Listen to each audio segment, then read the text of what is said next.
after Ebbsfleet won, Tottenham won, but you didn't pick up the bonus point at the end for the penalty shootout, which Tottenham won. But an honourable draw. Yes, I thought we were really, really good tonight. It's probably the best we've played. I get it that it's against a young Tottenham team, but I've got quite a big link with Tottenham. I've sort of worked there over the years. I know what their academy is about, and they've got some serious young boys there. Just talking to their staff as well, a lot of them, they go up there with the first team, so they're certainly really talented, very quick. But I thought we matched them in every department, particularly second half. We were really pleased with our regains, our pressing really high up the pitch. That's something that we've wanted to do since we've come here, but it's sort of it is going to take time the way the manager wants to play. I thought we cut them open as well. So apart from the penalties, which were particularly average, if I say so myself, but overall it was a really good performance. You mentioned the second half performance. It seemed as though you stepped it up in the second half a little bit. The first half was quite even, a goal apiece when you went in at half time. But the second half, Ebbsfleet seemed to take more control of the game. Yes, definitely. I think there's probably anybody who's been here, even if it's been the last 20 minutes, but we've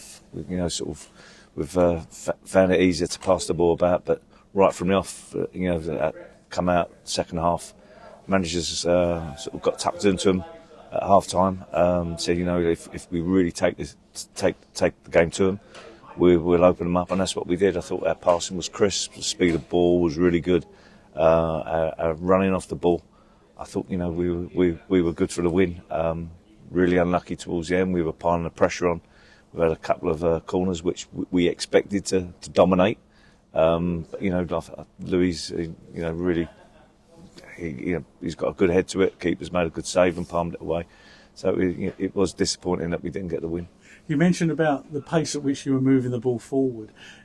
Would you agree that maybe tonight you were doing it more than perhaps you've done it in previous games, that it's something that's gradually coming together with the philosophy that you're sharing with the squad? Absolutely. It's at no given point since we've been in as the manager said, pass the ball slowly at the back and don't look forward. We look as soon as we regain to can we get 2 or 3 passes in? Can we play the ball forward? If when we play the ball forward, can we take the ball on the back foot? Can we drive through, the heart of the team? It's something we're trying to get through to the boys. It's certainly something we're coaching. It just tonight it looked like it started to fall in place. So that was pleasing. It was great. That was considering we've got nearly 900 people through the door as well tonight, which is a fantastic effort from all Ebbsfleet fans, so big thank you for them and the atmosphere they created, really behind the team. It made for a good night. Just really disappointing that we couldn't go away with that extra point. A couple of players called the eye. Tyler Corden coming back after an injury spell. He seemed to have a really good spot tonight in the game. You must be pleased with his return. Yes, Tyler's been out a while. He's worked hard whilst he's been out of the team. I'm sure he won't mind me saying, he's looked after himself. He's shed weight. He looked really composed. He hit 2 or 3 outstanding diagonals, and he looked a menace in both boxes. Yeah. He was also talking a lot, I noticed, and that sort of leadership at the back. It's not going to go amiss, is it? It's going to help out a lot. No, that's what we need. It's whatever club you go to, you look for organisers, you look for men, leaders. They're hard to come by. So if Tyler, performs like that, keeps himself fit, then that's going to be really healthy for us. And also Mustafa Oligandru, he was back in the side, coming on as substitute tonight, but in an unfamiliar role. He played in a sort of defensive midfield role, and he looked very comfortable there. Yeah, looked really comfortable, Muzzy. As we know, he's got pace, so that was important. Anybody that sort of drove past him, his recovery runs and little hooks around the corner at the regains.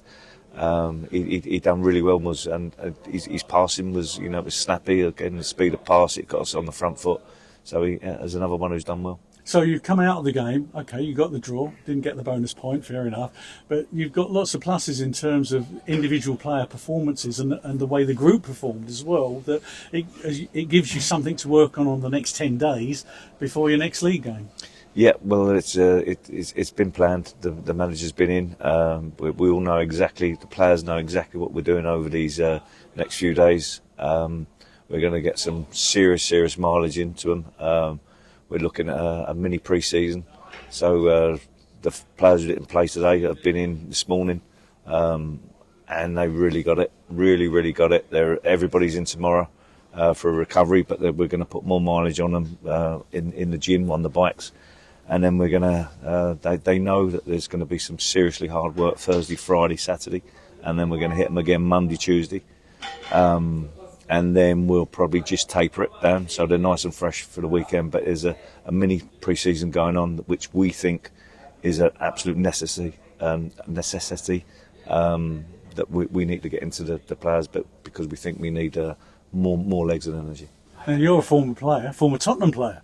Yeah. You must have hated pre-season. And when the coaching staff got stuck into you and said, right, here we go, it's running up hills and all that sort of stuff. Well, I mean, is that the sort of regime they're going to face over the next 10 days? Certainly, listen, the manager's a fantastic up-and-coming manager and coach. So there's no, I might be the only dinosaur here that would start up and down the stairs and up and down the hills. It'll be controlled, of course it will, but it's just gives us a chance just to put some real mileage into them, and the players have taken it on board, and they'll accept whatever comes their way. Yeah. And if everybody responds to that, by the time you get to preparing for the Tamworth game, you could have quite a selection problem with lots of players returning from fitness, returning to form. You could have quite a headache. Well, it'd be nice. It will be nice. That's the idea. Obviously, since we've come in, but nobody's cried it in. But we have. I'll cry it in now. We have had a lot of injuries. There's been a lot of players who would certainly be pushing for a first team start that haven't been available. We've slowly get them back. There's a couple more to start to come back. So it's certainly looking healthier. We know with our stats that things are improving.